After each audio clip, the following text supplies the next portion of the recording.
Cuando estaba preparando esta intervención me hice varias preguntas. Y una primera fue, pues, ¿qué opinan sobre nosotros en la Unión Europea?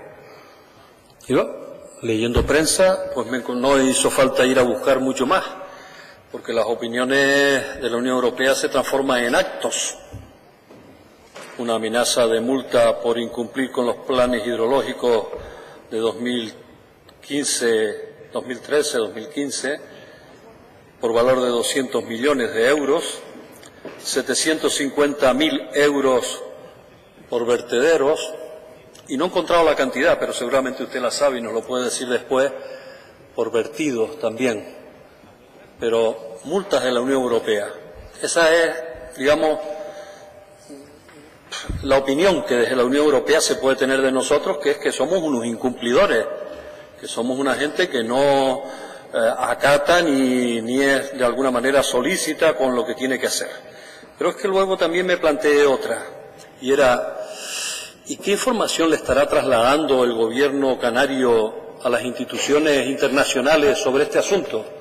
Pues claro, ya lo que nos dicen ustedes ya lo conocemos aquí, y además por sus actos los podemos juzgar. O sea, ya no tenemos que ir a buscar ni hemeroteca ni nada, sino mirar a nuestro alrededor.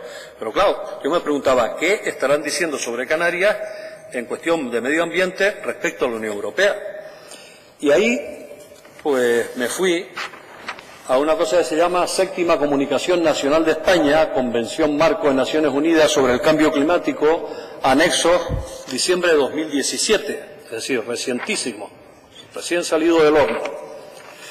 Y claro, ¿qué se encuentra uno ahí dentro? Pues se encuentra que respecto a fichas de mitigación y adaptación, que fueron de las dos preguntas que le hice. Respecto a la ficha de mitigación de cambio climático, la primera ficha, por ejemplo, la ficha cabecera, donde de alguna manera se hace referencia a qué está haciendo el gobierno, en qué boletines están publicadas las cosas, qué enlaces en la época de Internet se puede ir rápidamente pinchando sobre ellos para uno averiguar. Es decir, en cualquier trabajo mínimamente serio es lo que se hace. Me la encontré en blanco. Dice la ficha tiene fecha de 21 del 12 de 2017, Comunidad Autónoma de Canarias. Marco de referencia para la mitigación del cambio climático. Así, no está en blanco. Dicen aquí en una cosita, dicen boletín de comunidad autónoma, coma, ley, orden, etcétera. Así, como alguien que se le ocurrió rellenar algo y puso eso. Yo les juro que he sentido vergüenza ajena al encontrarme esta documentación que se le ha pasado a la ONU desde el gobierno de España, y es que me recorrí todas las demás de las comunidades autónomas. Digo, a ver si los demás son tan indisciplinados como nosotros, que han acudido al rincón del vago para buscar la información. Es decir, y me encontré que no había ni una sola comunidad autónoma, le aseguro, que hubiera hecho esto. La única comunidad autónoma. Es decir, yo digo, he sentido vergüenza ajena de que el gobierno de Canarias, que nos representa ante el exterior, mande una información tan indocumentada sin hacer referencia a ni un solo bibliografía. No hay bibliografía. Las normas que se han dado en Canarias desde entonces. Pero es que luego, en alguna otra ficha, eso respecto a la de mitigación, porque después si rellenan ustedes una serie de generalidades, pero en observaciones y en la parte de enlaces y de documentación está absolutamente en blanco todas las fichas. Miren, como está esta. Las columnas estas tal, y donde hay que poner los enlaces y de dónde están estas normas a las que aquí se hace de alguna manera alusión, no existen. Es que no existen, no están porque no existen. Es que si no las hubieran puesto, se supone. Pero es que si nos vamos a otra ficha que utilizan, que es en este caso la de adaptación al cambio climático, uno que es observador, por aquello de que he tenido que corregir en mi vida muchas libretas y cosas de chiquillos y tal, y fijarme mucho en los detalles, pues resulta que en la parte superior de la ficha veo que dice, no como la otra que decía 21 del 12 del 2017, sino que esta ficha dice 19 del 1 del 2013. Me llamó la atención, digo, bueno, pues será que alguien que la cogió, copió, la puso, pegó y puso la anterior.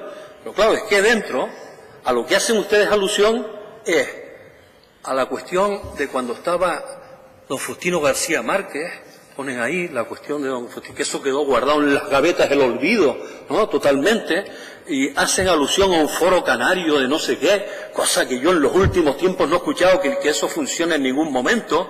Es decir que aparte de indocumentados, coño, han mentido también en la ficha.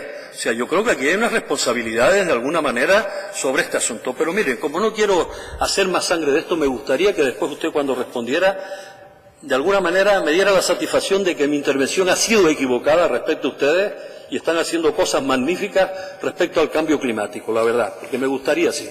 Ahora, le voy a hacer una serie de preguntas que, como son hechas ahora, pues estoy casi convencido de que no me las va a responder, pero para por lo menos que no me invada la melancolía en dejarlas de hacer, porque creo que es necesario hacérselas, porque ¿qué planes ha realizado el Gobierno de Canarias, por ejemplo, para realizar el consumo eléctrico, para favorecer el autoconsumo, para que los consumidores podamos ser productores de renovables y podamos compartir la energía con los vecinos, con los más próximos, sin los largos traslados que hay ahora? El turismo, ¿qué medidas se han adoptado para la mitigación y adaptación de los efectos de esta superpoblación, que la multiplicamos por 8? De los 2 millones pasamos a 16 aquí en Canarias a lo largo del año. ¿Qué planes se han hecho para ese tema?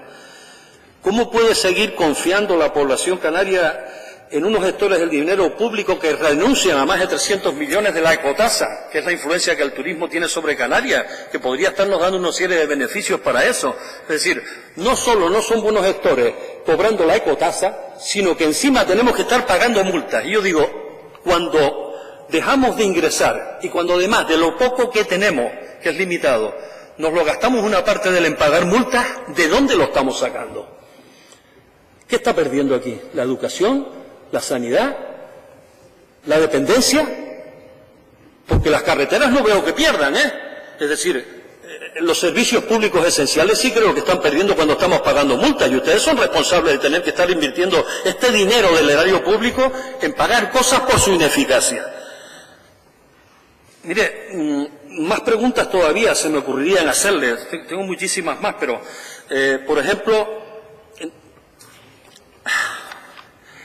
¿cuáles son los planes de eficiencia energética? ¿Cuáles son los planes y el modelo de energías renovables? ¿Cuáles son los planes de movilidad, de transporte sostenible, de promoción del transporte público eléctrico? Los planes de ahorro y eficiencia energética en edificios existentes y en obra nueva. Los planes de gestión del riesgo volcánico. ¿Hay algún plan renove, por ejemplo, para los electrodomésticos? Porque para los coches se suele haber, pero para lo que es el día a día de las familias, que podía ser muy interesante. ¿Algún plan para la agricultura sostenible, la ganadería, la bioenergía, para solucionar el problema de la generación de residuos, para el disfrute de playas sin colillas, reutilización? Antes hablaba usted de los plásticos y me llama la atención, sí, vamos a ser los primeros, parece. Primero son, sin ser de la Unión Europea, Marruecos aquí al lado. Desde 2016 hizo una ley para impedir que se fabricara, que se utilizara plástico. Es decir, y resulta que forma parte de esos países del casi denominado tercer mundo. Y sacando pecho nosotros aquí porque vamos a ser los primeros en la cuestión de la eliminación del plástico, cuando todavía no tiene nada claro que en 2020 se vaya a alcanzar esa meta. ¿Tiene usted previsto recuperar residuos aprovechables, como dice la Unión Europea, en algún momento? En cuanto a la valorización, ¿ya han descartado totalmente la incineración o todavía lo siguen pensando?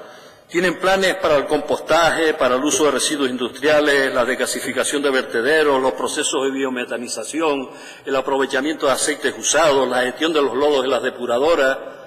Sí, es que tengo tantas cosas, la verdad, hay que preguntarle, pero te ha nombrado, sí, 2 o 3 cosas por ahí que no sé, desconozco qué incidencia están teniendo sobre la sociedad canaria y sobre la mitigación y adaptación al cambio climático en unas islas que estamos peligrosamente amenazadas por ese cambio climático, que de no impedirlo nos vayan a llevar a un desastre. Tema forestal, por ejemplo, la ficha en temas forestales, la ficha lo dejaron en blanco. La cuestión de la huella de carbónico la dejaron en blanco. O sea, una serie de fichas que estaban ahí, en esas ni siquiera pusieron las 2 banalidades y 2 generalidades que habían puesto en otros apartados. Es decir, hay una serie de temas que no les interesaron en absoluto. Y le diría, hay muchos otros lugares del Estado que sí están cumpliendo con esto y están avanzando incluso con leyes de cambio climático. Entre ellos, la tan denostada Cataluña. Gracias, señor Marrero. Un minuto más, ¿no?